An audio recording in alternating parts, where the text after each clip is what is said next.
This is the X-Zone Broadcast Network, broadcasting worldwide on broadcast affiliates and satellite program providers, including CNN Broadcast Network, Sirius Satellite Network, Star Media, Good News Radio Network, Angel Broadcast Network, Wiki Broadcast Network, and WPBN TV. For more information on the X-Zone Broadcast Network, visit us at www.xzbn.net.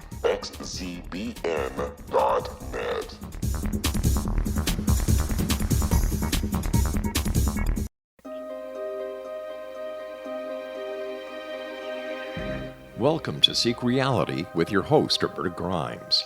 Author and attorney Roberta Grimes will explore and illustrate how she, after an extraordinary experience of light in childhood, has discovered channels of communication to the afterlife and how these implications have an effect on our everyday lives. Please welcome the host of Seek Reality, Roberta Grimes. Oh, I'm so glad you're with us today. Of course, this is Seek Reality. I'm Roberta Grimes, and I'm just delighted to be talking with you. Now, the best publisher of good and accurate books about death and the afterlife, and especially some of the trove of books that are a century or more old but are still eagerly studied by researchers, is a British house called White Crow Books. The founder and publisher at White Crow is John Beecher, and he is a lovely man. I've come to know him because I've interviewed many of White Crow's authors, and John himself has a wonderful story. So I have been trying for a year to get John Beecher to join us on Seek Reality because I wanted you to be part of the White Crow family, but he's always turned me down. And he's one of only two people over almost 5 years who have ever turned me down, so that was frustrating. But then John, he's laughing. Then John decided to write a book. He wrote it under a pseudonym, J.R. Archer, and he wrote it as a novel from the perspective of our canine companions. It's called A Dog's View of Love, Life, and Death. And what it really is a simply stated view of reality told in a way that is really, really enjoyable. John's put some of the greatest truths, the truths that we discuss here on Seek Reality, into the minds of our canine companions.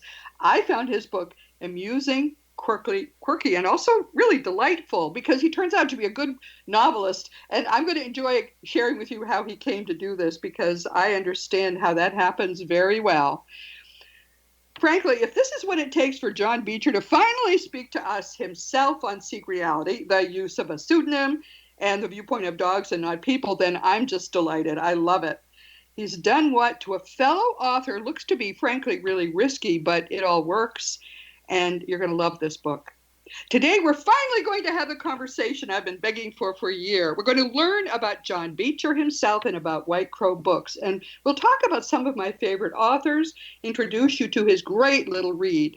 And welcome, John. I am so glad you're finally here. Well, it's very kind of you to invite me, Roberta. And I know you asked me before, but normally I'm trying to get authors onto your show. I'm not trying to get on. And I'm a little shy, really. You know, I like to stay out of the limelight. You know, so. Well, obviously, if you used a pseudonym, please tell us a little about your history first, so people will know who we're talking with. It's obvious to everyone that you are, of course, British. You have a charming accent, but tell us. How did you, this is a voyage you've been on. Tell us, please, just briefly, how you got where you are now. How did I come to be publishing these books, you mean? Yes. What's your life story? My God. Well, how about I give you a little bit? How about I give you this last bit of my story, which is... That's fine, dear. For about 30 years, I suppose, most of my adult life, or 28 years, I mean, I was in the music business. And I co-founded a couple of record companies in England, and I was very much in that kind of game. And and then one night in 2000, I think it was, I'd been out to a party with a bunch of people. It was a christening dinner with some friends of mine, an American friend of mine. They'd had a baby. We were going for the christening dinner. We all got drunk, all that kind of stuff. But it was we didn't get any more drunker than usual. I mean, it was anything, you know, it wasn't anything outstanding. And I went to bed at 2 a.m. and the next thing I know, my wife is standing over me telling me I'm in trouble. And I didn't really feel like I was in trouble, but then I realized she was standing over me, so therefore I wasn't in bed. And turns out that she'd heard a bang in the night or something, and then found me the other side of the room, and I'd fallen on my face. And I have no memory of any of this, by the way. So I smashed my front teeth, oh God, and my lip was severed and my jaw was broken on both sides. Oh my goodness. I was really messed up. Anyway, Yeah. I didn't think much of it. I went to the hospital and they fixed me up. I had to have 6 weeks off work, and but after this sort of accident, head trauma or whatever you want to call it, I noticed that I felt very different. I mean, I immediately noticed that I felt very different, but I couldn't work out what it was, and it took me a few years to work out what it was, and it was very inconvenient to start with because, prior to this head trauma, let's call it, if you want to call it that, I was a very happy-go-lucky atheist in the music. I had no interest in spiritual. I didn't know anything about any of this stuff. It's never really occurred to me. It didn't cross my mind. I grew up in a family with my stepfather who was an atheist. My mother didn't really care about either or, that kind of thing. So there was nothing like that. And here I was anyway. I'd had this bang on the head, and suddenly I felt very different. So to give you an example, one of the first things that happened to me was I used to shoot game. I had a shotgun. We used to go and shoot game in the winter and all this sort of thing. And when this accident happened, it was in October, I think, my pal called me up because we had all these shooting trips booked 2 months after my jaw had all healed up and everything. And he said, you ready for the shooting? And I said, no, I'm not ready. I'm not going shooting anymore. And he said, why not? I said, I can't kill an animal. He said, well, why not? Oh, my.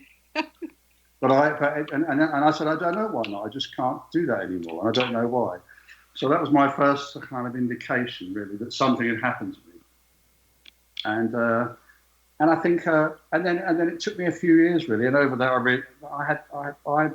I suppose to cut a long story short, I didn't feel I was near death. But when you read about all these people who have near-death experiences or spiritually transformative experiences, and you read about all the after effects that they commonly have, i.e., they suddenly have no fear of death. They lose all interest in material things. They stop eating meat. They think they found God. They think this isn't home. All those kind of things. I could tick all those boxes. Really? See, John, that is very interesting because I have long noticed that it is possible for people to have spiritually transformative experiences that they do not consciously remember. And that's clearly what happened to you. What a great story. Well, funny enough, this happened 17 years ago, and I thought by now, it's a long story, but I thought I knew a bit about this kind of, let's call it a near-death experience, but who knows whether people are near-death. I think it's a bit of a catch-all phrase.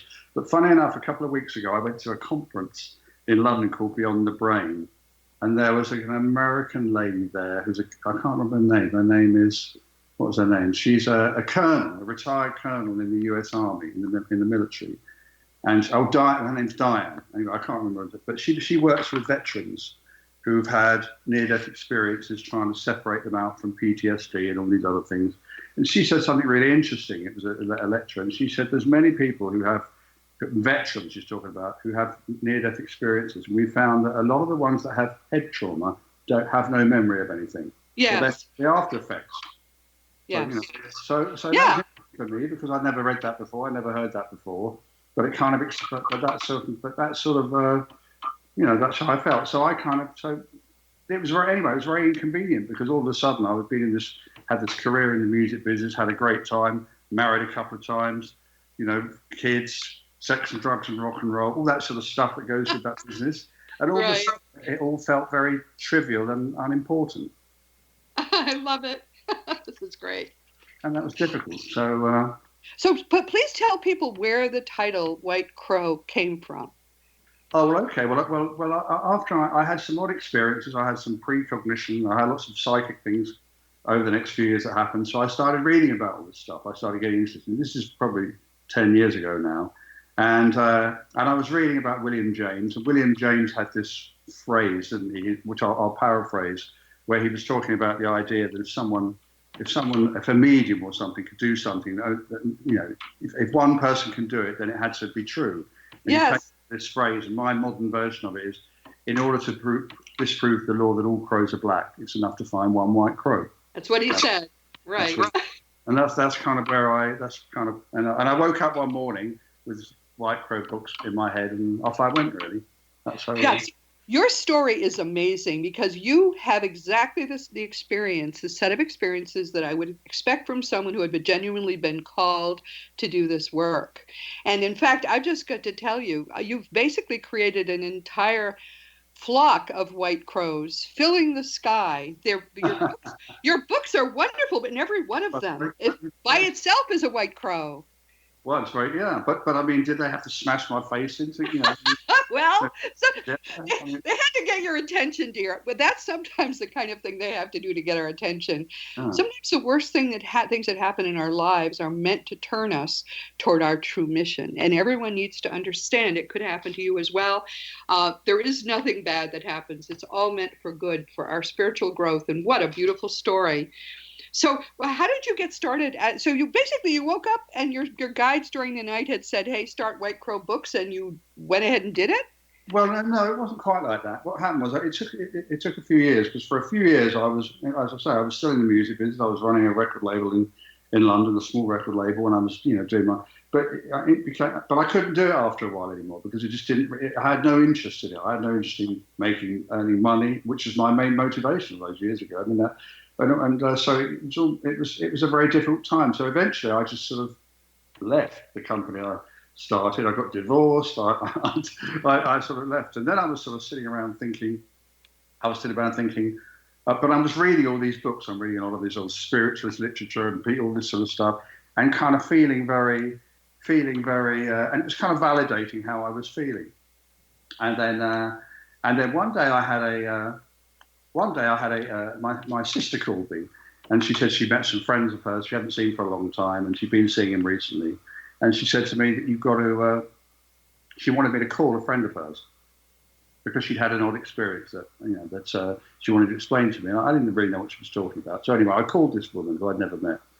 And because my sister pretty much forced me into it. And the man answered the phone. He put his wife on the phone. They're in their 30s, and she told me that she'd had this experience where her grandfather had died. And I said, okay. And she wanted to talk to me, and I couldn't work out why she wanted to talk to me. This is about 2 years after I'd had this sort of head trauma. So I was sort of, and so what happened was then she told me she'd been feeling depressed because her grandfather died. So someone said she should go and see someone. So I said, see someone? You mean like a psychiatrist? So I didn't know anything about this stuff. So she said, no, I'm in a medium. And I thought to myself, my God, what? I didn't even know about mediums. I thought, why am I talking to this person? I don't know. Anyway, so she then told me that she had that she'd been to see this medium. She thought her grandfather came through. And halfway through the call, there was a message from a guy called Brian. The medium said this, for John. Now, her husband... Her husband was called John, but she didn't know who anybody called Brian. So the medium told her to take the information, take it home. So she went home. She started explaining to her husband Johnny about all this information, and basically, I have to digress a bit. I have to go back. 2 days before this happened, I'd been writing a journal. I'd started writing a journal. I had this accident, and on this particular night, I was writing about a friend of mine called Brian who died in my house. In 1988. Back in 1988. Wow.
Did you know that when you're on the road with limited data or Wi-Fi, you can still listen to the X-Zone Radio Show with Rob McConnell, The Science of Magic with Gwilda Wiyaka, X-1, Dimension X, Space Patrol, and every minute of the X-Zone Broadcast Network by calling 213 213-401-0080, courtesy of Audio Now.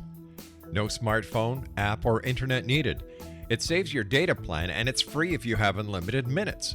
Call 213-401-0080 to listen on any phone, anytime, anywhere.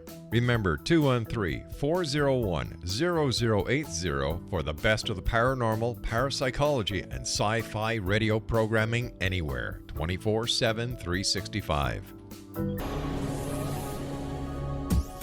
This is the X-Zone Broadcast Network, broadcasting worldwide on broadcast affiliates and satellite program providers, including CNN Broadcast Network, Sirius Satellite Network, Star Media, Good News Radio Network, Angel Broadcast Network, Wiki Broadcast Network, and WPBN TV. For more information on the X-Zone Broadcast Network, visit us at www.xzbn.net.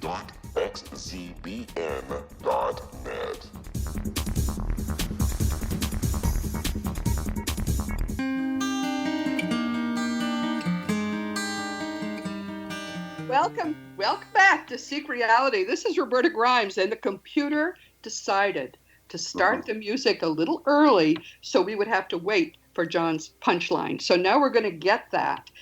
Tell us about Brian, who came to you in somebody else's experience with a medium. Tell us how that all turned out. Yeah, so just to repeat what I was saying. So I was right 2 days before I'd had this conversation with this woman that my sister, who asked me to call, I'd been writing this journal. I'd been writing it for a little while. Since I'd had this accident, I'd started writing a journal. And I was writing about Brian, who died in my house in 1988.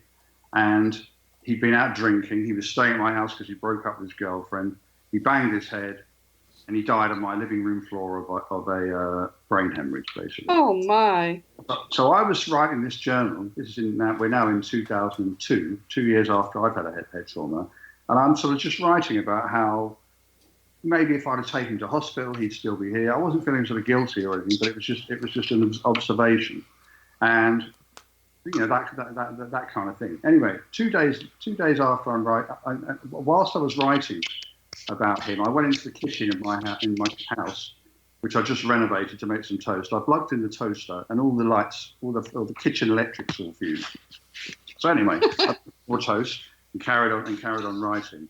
So 2 days later, I haven't given you a good delivery really. 2 days later, I'm having this conversation with this woman who's been to see a medium, and this Brian has come through and given a message to John. And so her husband tells her about this guy, Brian, who was a friend of my sister's, and who died in my house. So, of course, now she has to talk to me. So now I'm listening, and she said, Brian wants to give you a message. I said, okay. Bear in mind, I didn't believe in any of this kind of stuff, so it was an interesting phone call for me. And she said, he said, he wants you to know that it was his time, and you've been thinking about him the last few days, which is true. I've been, he died a long time ago, and I've been writing about him 2 days before. So, and she said, he wants you to know it's his time, and that you couldn't have done anything about it, which throws up a bit of, even now, philosophical, connotations about time and when we go and all the rest of it. She described what he looked like. He was a tall, blonde man, which is unusual for English people. And bear in mind, she's never met Brian. It's like a proxy reading. She talked about what he did for a living, that he was a jeweler, and all this other stuff. We had this kind of hour. And then at the end of it, she said, and the medium said we had a problem with our kitchen electrics. So we called the electrician around. There's nothing wrong with ours. And I said, well, when did you see the medium? She said, Saturday or whatever it was. And I said, well, mine blew up 2 days ago, 2 days after. So that was my first experience, if you like, with an intellectual experience with a medium, if you see what I mean. And that got me started, really. And then after that, I read a lot of books. I started going, visiting mediums. I was a bit of a fan of James Randi. I read all his books, or some of his articles, and but none of them could explain how this person could know about what I've been writing about a couple of days ago. Yes. So it just never things. So at that point in time, I went investigating, and I went off and sat with loads of mediums. I went off. I went to America. I made a documentary with Gary Schwartz.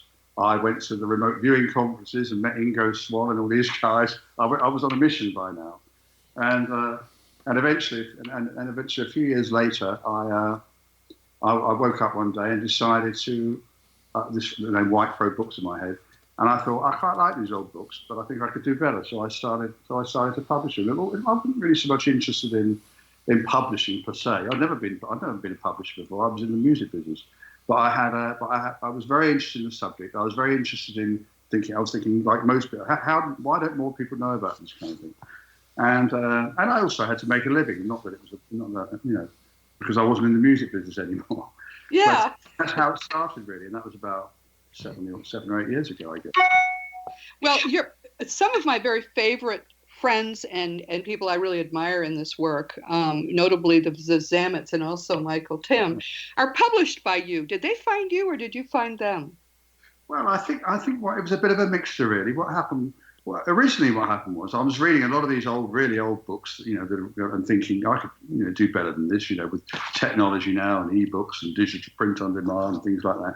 So I was just picking books I liked and putting them out. But of course I knew. I mean, I knew the Zamet. I met the Zamets before, and lots of these other people. So I started. I'd go and approach people whose books were out of print, maybe because there's some great stuff out there that's out of print. And Yes. pretty soon people started approaching me. So in the case of the Zamets, most of them approached me. But I've got to know them over the years, a lot of these people. I met them when they were in the UK. We all went to a physical séance together. That's how. That's great. I mean, they're very interested in physical mediumship, and they're actually where most of the people listening may not even have heard of physical mediumship. It's about to be big within the next few years. Things are happening, and it's all very exciting. But what do you think? You've done all this research yourself. What do you think is the best evidence that our minds are eternal and we survive our deaths? Well, I mean, if you look at the authors that I have, I've got people like Annabella Cardozo, who's been working for years on EVP, where people communicate through computers and stereos and Right. devices. So that works for her, and that works for her. Then you've got other people who have mediumship, and they think that works. Other people by precognition. But for me, I was very fortunate. I think that after I had this Brian experience, let's say. I went to see. I went to see some mental mediums at the time. Now, bear in mind, I was feeling very different. Here I am. I've gone from being this sort of atheist kind of person to this. I'm now feeling like I've been plugged into, I don't know, God. I didn't have any fear of death anymore. In fact, I didn't even think. In fact, I thought very differently about, and I was now starting to find out why. I was reading books and understanding why that this head trauma had done something to me, but. I had some really good experiences from mental mediums. And when you get information that there's no way those people could know, or there's no Yes. that even I don't know. Someone asked me recently, they said, when you wrote this novel, why did you write it under the name J.R. Archer? I said, well, that's the name on my birth certificate. And I said, what happened was my parents split up when I was 2 years old, and I live with my stepfather, whose name's Beecher, and he's my father, has been for 50 odd years. And I said but my biological father and my grandparents on that side, I didn't know anything about them. I met my father when I was 27 years old, and then I met him 4 times, and 2 of those was just before he died. So I said, but what happened was they've never really, and that family never really helped me when I was alive, but they've helped me enormously since they died. It all evens out, doesn't it? That's great. That's a great story. And I said, well, to give you an example, I said. I was having a Skype conversation a couple of years ago with a medium in Belgium. I wasn't paying her. She just knew me. People find you, don't they? Look you and all this sort of thing. And she said to me, we're having a conversation. She said, I've got your father's father here. I said, I don't even know my father's father. I didn't even know their names. And then within a few minutes, she came through with 2 names, a male and a female name, which I didn't know. But I then got in touch with my half brother. And I said, what are the names of our grandparents? Because I met him 15 years ago or something. They died many years ago. And he gave me the 2 names, So, wow. And did everybody hear that? He didn't know who these people were. A medium gave him the names, and then he checked, and the names were real. I think you're right. That is a powerful bit of evidence. Those people are still alive. Yeah, I've had many of those, but but that's a good reason. So I thought to myself, well, I'll pay homage to them. So I wrote it in in my biological father's name, if you like. But I've been very fortunate. I think I've had lots of those kind of experiences. Maybe I've been a good sitter. Maybe I've been lucky to be with good mediums. I don't really know. But I think if you have those kind of experiences, it's hard to argue with them because, so I don't know. What do you think? What do you think? What's from yours? I think that yours is a wonderful classic story of what happens when you have a life plan that you're not living. Your guides, when the time is right, will get your attention. This is true of everybody listening. They're going to get your attention one way or another. And every night when we're meeting with our guides, they're giving us more information about what we should be doing today. And then people wake up and they have this idea. That's what happens. Everything you've said so far is a classic story of someone who had decided he would do this long before his birth. It's part of your life plan, and you're living it beautifully. You're doing exactly. I'm sure you're making your higher self very, very happy because you're doing exactly what you're supposed to do. My own belief is, in terms of what's the best evidence, is all the evidence. I'm very skeptical. I started this extremely skeptical. I didn't believe anybody. That's why I only would read stuff that had been first published before 1950 at the latest. But the more you read of it, the more you realize it's all the same. I mean, if every story were a little different, in one, people came to Earth, on who knows, spaceships, in another, we go through this weird series of things, and then we get to the actual, whatever. If there were different stories, it would be different. But especially the books you have published, and the very early books you've published, I think most of all, because they're all talking about the same thing, whether they were received in your country or in ours, and whenever they were received over a 50-year period, it's all the same, John. That's it's right. there's no outliers even. It's not one or two that you say, well, that's probably not right. They're all the same. So yes, what you're doing in spreading all these truths, especially the classic things that people have never even heard of, and we're going to talk about one of those next week. What you're doing is so important to the world. Your work is going to be recognized long after you yourself have happily joined the choir. This is wonderful. I'm so glad that you've stuck to it and done what you were supposed to do. Well, to be fair, the authors do most of the work. Well, that's. Very right, but I think I mean, but I can understand. I mean, I'm no one's more skeptical than I am. I mean, the one thing that amazed me when I'm involved in all this thing about how there are skeptics that are around who spend their whole life trying to debunk all this sort of stuff. Well, I find that amazing because for me, I can if I didn't believe in something, I wouldn't spend 5 seconds on it. I mean, so I find that quite interesting. But I can also understand that I was fortunate, or whether I was fortunate or just persistent, I don't know, or whether I had to have a head trauma to have what was happening. Yes. The experience that I've had, I've had precognitions and I've had lots of synchronicities, and I've sat with not loads of mediums, but had fantastic experience like the one I'm just giving you from an evidential point of view. But I think if you haven't had that, it's hard to. I mean, I've still got the same old friends that I had in the music business, and they probably thought I'd gone a bit nuts, really, or found God or something like that. Yes, right. But now they come to me and they ask me questions about it because I don't sort of volunteer. I'm not shy about it, but I don't volunteer things. And they ask me, and I say, well, this is what happened to me, and of course, their experiences continue to happen. And I think it's just and I think the more people know that you are, if you like, not judging them for anything or anything like that, the more open they are. And people, I get people all the time coming to me telling me they've had this experience or that experience, but I can understand if you have never had an experience or you haven't gone and looked it out, why would you bother with it? I get that as well, sort of thing. But for me, there's definitely there was my life before I had this bang on the head, and there's the life afterwards. And I thought the life before was pretty good, but this is far more interesting. Isn't it better? It's better to have nothing except a relationship with Spirit. The Bible says all things work for good for those who love the Lord. I would say all things work for good when you allow yourself to be taken over by Spirit. And your life, John, is a true example of that. We're going to take a quick break. When we come back, we're going to finally talk about this wonderful book that John apparently didn't write, but he certainly did channel it well. Well,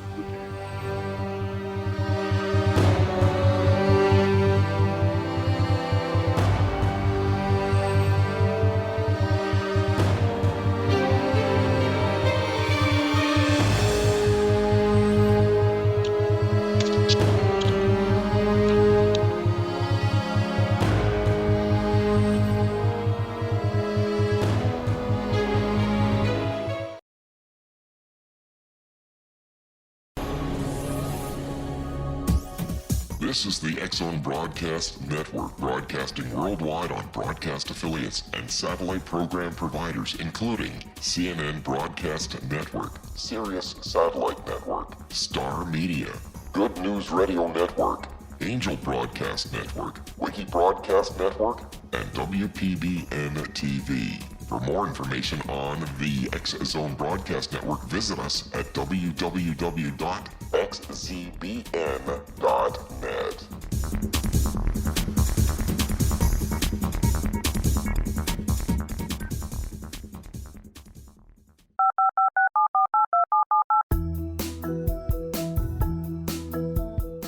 Did you know that when you're on the road with limited data or Wi-Fi, you can still listen to the X-Zone Radio Show with Rob McConnell, The Science of Magic with Gwilda Wiyaka, X-1, Dimension X, Space Patrol, and every minute of the X-Zone Broadcast Network by calling 213-401-0080, courtesy of Audio Now. No smartphone, app, or internet needed. It saves your data plan and it's free if you have unlimited minutes. Call 213-401-0080 to listen on any phone, anytime, anywhere. Remember 213-401-0080 for the best of the paranormal, parapsychology, and sci-fi radio programming anywhere, 24/7, 365.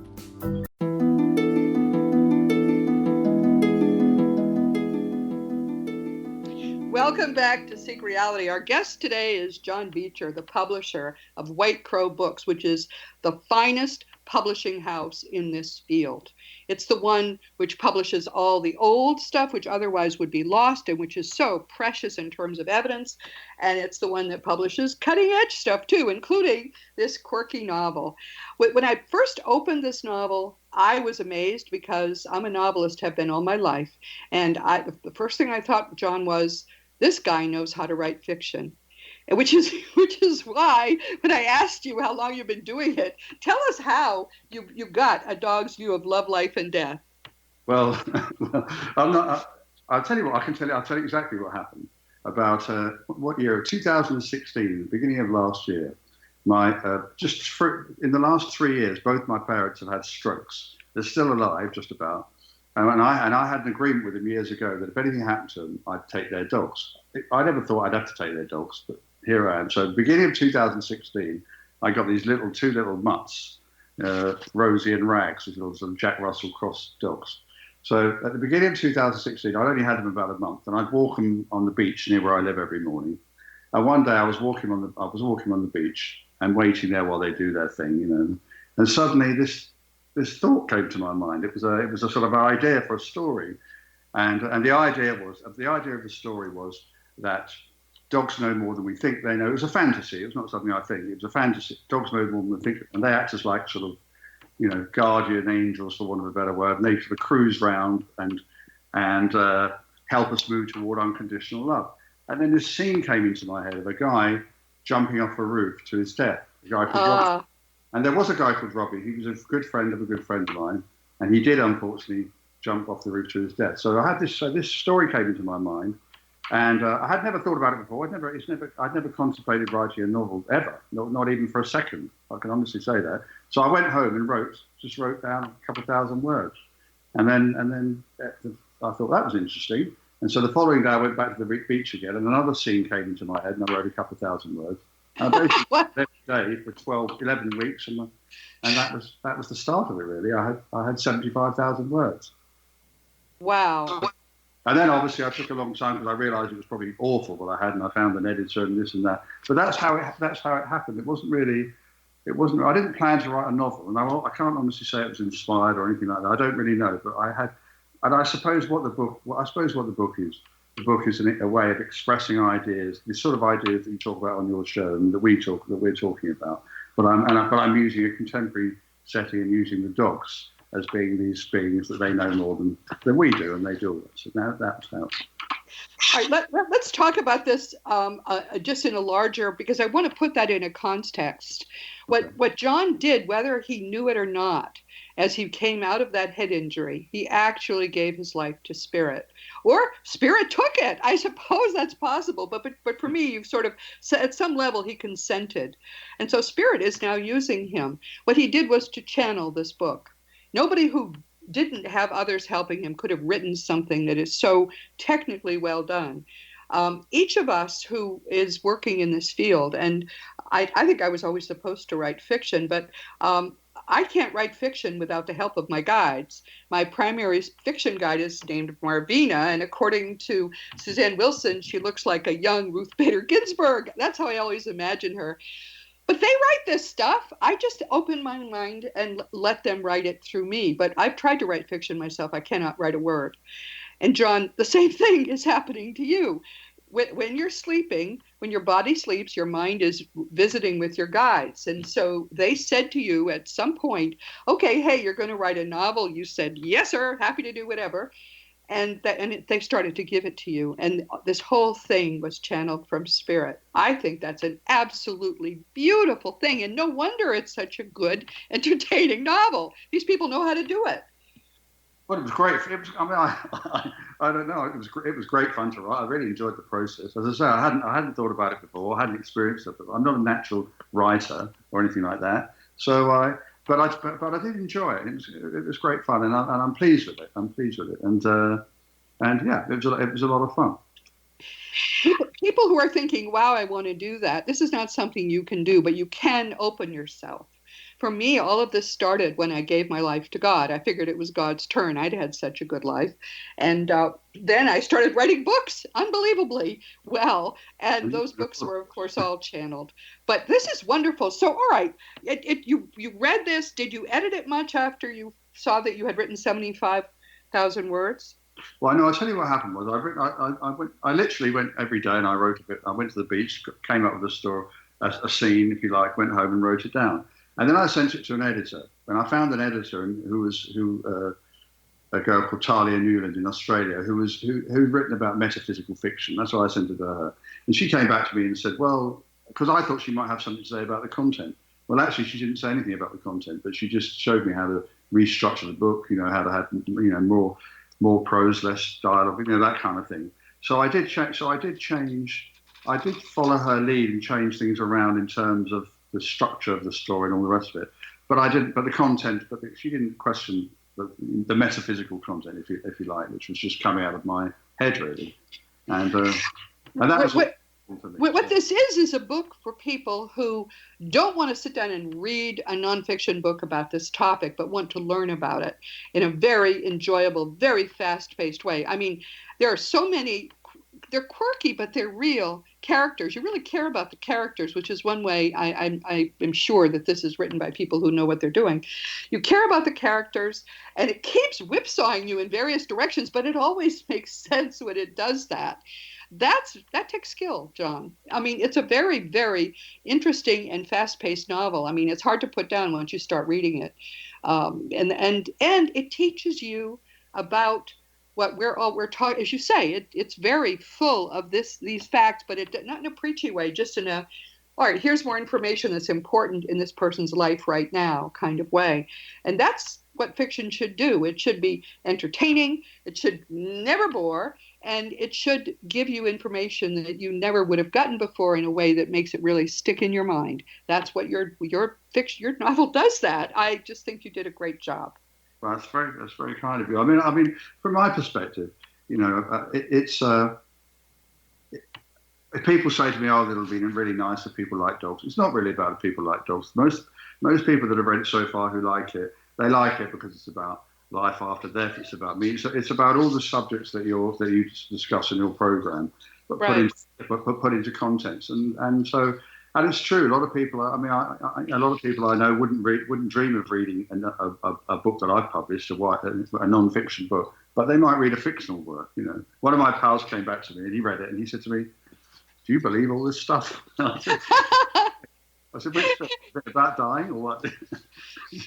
So that's what it's more about. That's what it's more about. And if it can contribute in some small way, then that's nice. That's nice. I mean, when I was writing, I wasn't even thinking it would be a book. I just was writing stuff, and then I got to the end, and I thought, well, I better turn it into a book. Yes. I mean, honestly, I say I didn't plan to write it. I'm not joking. I didn't. Not for a second did I plan to write it. I didn't. It was a surprise. No one was more surprised than I was. Well, that's been my experience too. I'll go back and read things I've written and say, "Wow, that's good. I wonder where that came from." And things are early in a book of channeled fiction. Things will come up early, and then you won't realize why they're important until later. And this book, doubles back on itself. The characters are all growing and learning, and I think that's the main thing that we want people to take from this book. Wherever you are in your life, there are truths which, when you know them, will enrich your life in ways that you really cannot even imagine until you actually allow yourself to be used by Spirit, to be open to Spirit, and the much greater reality that all of us are living in, but where most of us are oblivious to until this might be the opener for your life. A dog's view of love, life, and death is exactly what it is. But it's really the eternal view of love, life, and death. It's just that it can be easier to take these truths from a little dog who's just trying to be helpful, as we know dogs will do. A dog will do if you have a dog, you know this, they'll do anything for you. They just love you uncritically.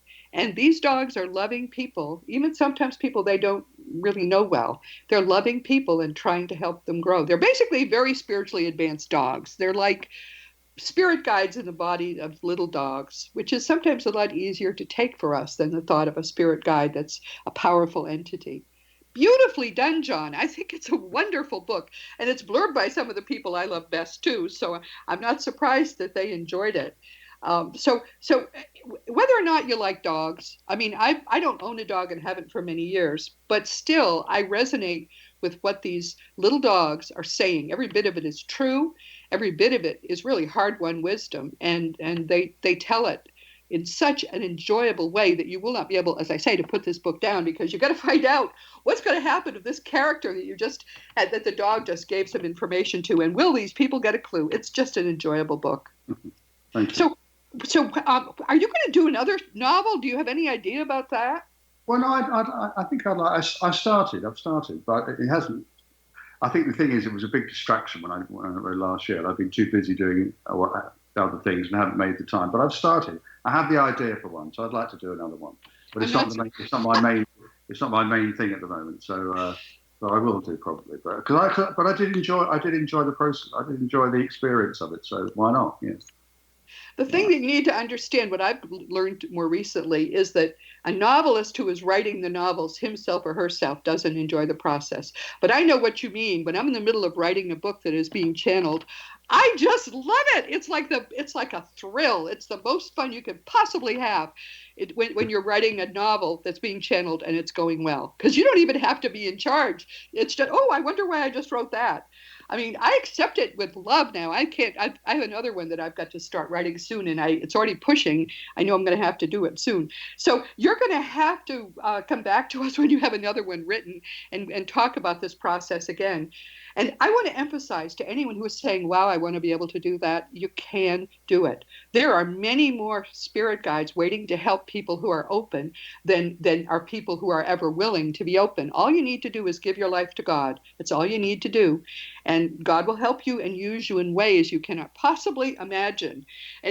So, John, I know you did it. You gave your life to Spirit, which is the same as giving your life to God. Even though you don't remember doing it, it's one of those things you did it during the night. Well, it's certainly ever since that day, I felt completely different. It's hard to explain how I feel. I can't even explain to myself how I feel different. So, but I wouldn't recommend smashing your face. No. Way to do it, but it is. That's a good point. The one thing I noticed, I used to have a lot before that happened. I used to have people say, "Oh, you have a lot of coincidences and synchronicities," but I now know there are no coincidences. At least I don't think there are. And and synchronicities come and go. And if you follow them, so all sorts of things happen. So I think I think you're right when you say you just got to be open. I think being open is very, very important. I mean, and if you're open about everything and forgiving and non-judgmental and just, and I personally look at the world very differently now and see it was a bit of a game, and we're having fun as we move through it, and we're trying to raise the vibration of the planet and in our small way. And that's all we have to do, really. That's what we have to do, really. That's why everybody is here, to raise our own vibration and to raise the vibration of the planet. When we come back, we're going to talk more about White Crow Books, and if you're interested, how you might get them to publish you. Roberta Grimes, Seek Reality with John Beecher. We'll be right back.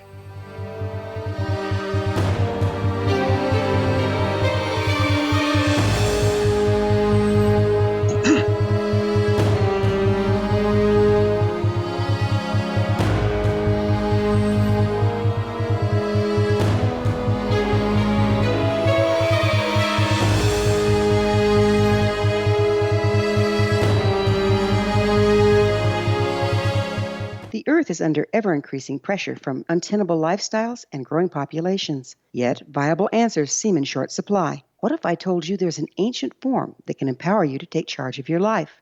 What if your entire family could be enfolded and supported by life itself, finding safe passage through challenging times? I'm Gwilda Wiyaka, founder and director of Path Home Shamanic Art School, with great news: an upcoming series of leading-edge online affordable classes based in an ancient form of shamanism, easily learned and used by your entire family. Galactic Shamanism, Art of the Ancients, Key to Tomorrow are a series of online adult and children's lessons instructing your entire family on natural law, how to cooperate with and be supported by the powers of the universe. Visit findyourpathhome.com to find these unique and powerful classes.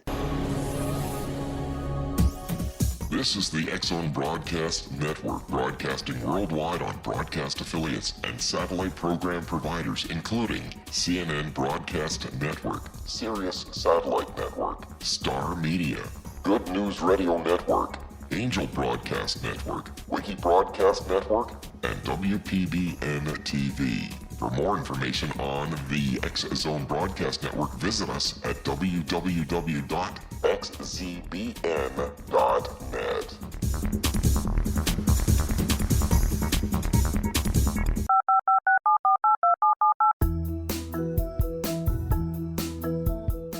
Did you know that when you're on the road with limited data or Wi-Fi, you can still listen to the X-Zone Radio Show with Rob McConnell, The Science of Magic with Gwilda Wiyaka, X-1, Dimension X, Space Patrol, and every minute of the X-Zone Broadcast Network by calling 213-401-0080, courtesy of Audio Now.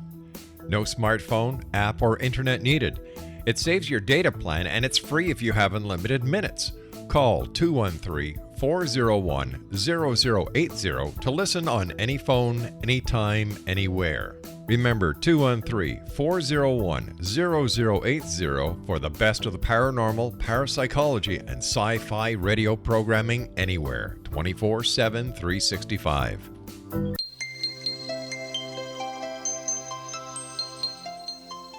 Welcome back to Seek Reality. Roberta Grimes and John Beecher.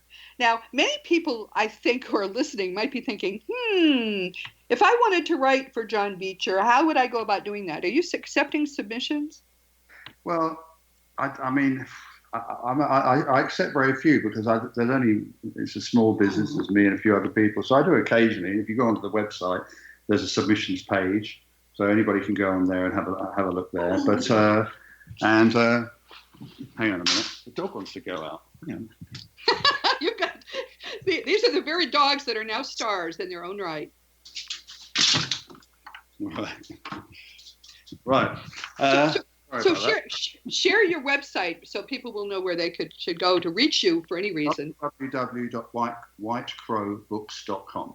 Exactly what you would expect. One word, whitecrowbooks.com. Yeah.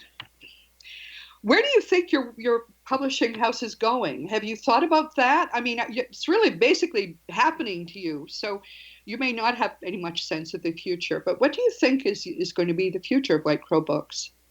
Do you want to know the truth? I have no idea. I make up everything. I just take it as a day at a time and see how it goes. I mean, I'm enjoying it. I like to carry on with it. I like to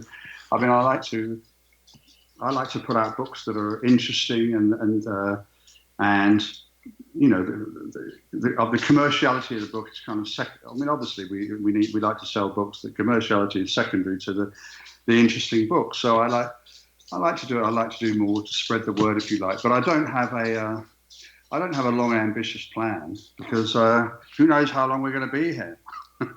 Well, any of us, that's right. I mean, I might be 50 years or 5 minutes. I don't really mind. So That's right. Those of us who truly know what's going on and have lost all fear of death are very cheerful about, well, I'll just do my part. Then when they tell me to go home, I'm going to be sure glad to do that. That's exactly how I feel about it. It's exactly how I feel. This doesn't feel like home, but it feels like quite a nice place to be. Right. And you're doing something useful. Yeah. Do you think you're going to go in a more spiritual books direction or in a more evidential books direction? I know you're interested in electronic communication. Where do you think this field is going now? Any sense? I mean, there are so many people trying different things, aren't there? With you've got Gary Schwartz with this soul phone. You've got physical mediumship, EVP, mental mediumship. I mean, in the end, it's all just ways of trying to demonstrate that that consciousness is more than something within our brain, and that we are part of something grander, and that we're and so. I don't know where it's going to go, but it seems to me the things that I thought were odd, if you like, a few years ago, now it seems to be entering the mainstream now. I mean, there's a lot. Yeah, I think that's interesting, actually. I mean, physical mediumship, I thought, which we will talk about again. We have talked about it in the past on Seek Reality, but I thought that was a relic of 100 years ago, and now it's in circles weekly or even twice a week in development circles, and there are physical mediums who are doing amazing things. This is something which people have to be patient about, because it takes a while in earth terms for spirit to really get everything hooked up and everybody elevated to the point where it works. But when it works, it blows your mind. It truly blows your mind. Well, in the UK, I don't know how it is in America, but in the UK, there are physical medium circles all over the country. There's people doing. Yes. I mean, there were years ago, but there's probably fewer people than there were 100 years ago, because people got more things to do. But they still exist, and I've witnessed quite a few of them, over the years. And no, I mean, but whether physical mediumship, for me, although it is amazing, because most of it is in the dark. If you happen to be sitting in the dark and you get the evidence, then it's very evidential. But if you don't get the evidence, you're seeing phenomena, and it's kind of strange. So to me personally, although I've sat in one physical séance, which is in New York, funny enough, in White Plains, and had amazing evidence, I've had better evidence, if you like, personally, from mental mediums. And so I suppose everyone has their own experience, really, don't they? Yes, and your country really is, I think, ground zero for developing physical mediums. People go from here to there, and they're also starting to do it in light. I'm just hearing now about some who are able to do it in light. Just briefly, why is that an issue? Many people are thinking because, for among other things, ectoplasm, which is produced by the body of a physical medium in deep trance, is very reactive to light. And even though it's doing all kinds of things in the room, and ectoplasm is like a filmy substance that's actually part of the body of the medium. And if you turn a light on in the room, it will snap back into the medium and sometimes kill the medium. So they're very careful about light. But we've all known for a while that we're going to have physical mediums who can do this, at least in a red light, and maybe even in a room light that's dim. And that's starting to happen in your country. I have so much respect for those people who are working so hard, because once that's happening, I think that's one of the things, that and very good electronic communication that regular people can have with their dead relatives. Those are the two things that I think in the end are going to be what make everybody understand that this is real. What do you think? Don't you think that's true? Well, I think with physical mediumship, I went to a physical mediumship event, if you like, 2 weeks ago, and they were doing things in red light, and but for the average person or whatever, whoever the average person is, it's quite mind-boggling, because Yes. you come away from it and you think, did that really happen? It's not even possible, but it does happen routinely. Is that possible? Yeah. So I was at one a few weeks ago. I hadn't been to one for years, but I was invited to one, so I went up there. I was talking to this chap beforehand who'd come over from Sweden, and he was kind of an interesting guy, and he was telling me that his wife had died the year before, and he was fine about it, and he mentioned that he had a number of children, and then we went into this sort of seance, and during the seance they called him over, if you like. So they called him over to tell him that his wife they were trying to bring her through, and then all of a sudden you've got this sort of medium his face transfiguring, sobbing, and then the medium mentions his wife's name and 3 of his children's names. And I said to him, is there any way they could have known your children's? You bear in mind, came from Sweden to England. I said, is there any way that they could have known your children's name? No, said, that's beautiful. Absolutely not, they can't. So for him, obviously, it was hugely evidential, but maybe not for some of the others. You don't really know. So I think, like a lot of these things, if you happen to experience this kind of thing, it changes people's lives. Well, we're going to have to say goodbye to John Beecher, and I'm so sorry about that, but we will have you back, John. You can't refuse now. That's very kind of you to have me on after the week. And John Beecher, it's White Crow Books, which is just as it sounds, whitecrowbooks.com, if you'd like to contact him or buy the books. He has the best publishing house for the most evidential books. He has published all the White Crows that are now filling the sky. So big hug, John. We'll talk again soon. Big hug back to you, Roberta. Lovely to talk to you. This has been Seek Reality with Roberta Grimes. I'm so glad you could join us today. Please never forget that you are a powerful, eternal being. You never began, you never will end. And when you really get what that means, your whole life will transform for the better. Next week, our guest will be White Crow's wonderful author and my personal hero, the greatest living afterlife expert, Michael Tim. More than anyone else in this field, with the possible exception, I think, of Wendy Zamet, she's really a powerhouse, Mike is a deliberate traditional scholar, and he applies to the study of the afterlife the kind of deliberate and careful rigor that very few of us can master. I certainly can't. I don't have the patience. His specialty is the golden age of afterlife communication that ended before 1940, and every one of Michael Tim's books is wonderful. He's published a whole series with John through White Crow Books. Next week, our focus will be on a book which, frankly, no one had ever heard of. It's called The Survival of the Soul and Its Evolution After Death by Pierre-Emile Cornelier, and it was first published in 1921, which is the very end of the heyday of deep trance mediumship. And believe it or not, this book is 377 pages of transcriptions of seances. It's absolutely wonderful. Now it's my favorite old book too, but Michael Tim says he'd never seen anything like it. And again, this is something which really only was rediscovered by him, and it's just been put out this year by John at White Crow Books. So please stay with us next week. We're going to blow your mind with this. This week we've been talking with John Beecher, and his little publishing house, White Crow Books, is doing extraordinary work in this field. And frankly, the field is about to burst into the big time, so I think he may not know it yet, but his publisher is going to do that too. Its authors are some of my biggest heroes. Of course, top among them are Victor and Wendy Zamet and their book, A Lawyer Presents the Evidence for the Afterlife. Go to victorzamet.com if you've not already done so. victorzamet.com. Sign up for their newsletter.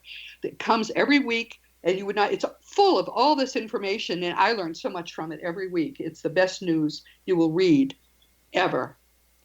Of course, as you know, I have books too, and my nonfiction books are Liberating Jesus, My Thomas, The Fun of Dying, The Fun of Staying in Touch, The Fun of Growing Forever, The Fun of Living Together, which is getting a lot of interest now, and for young children, The Fun of Meeting Jesus. You can get them on Amazon, order them through bookstores, and they're available as audiobooks and in many languages worldwide. If you ever want to talk to me about anything at all, just go to robertagrimes.com and use the link, the comment link. I always answer emails.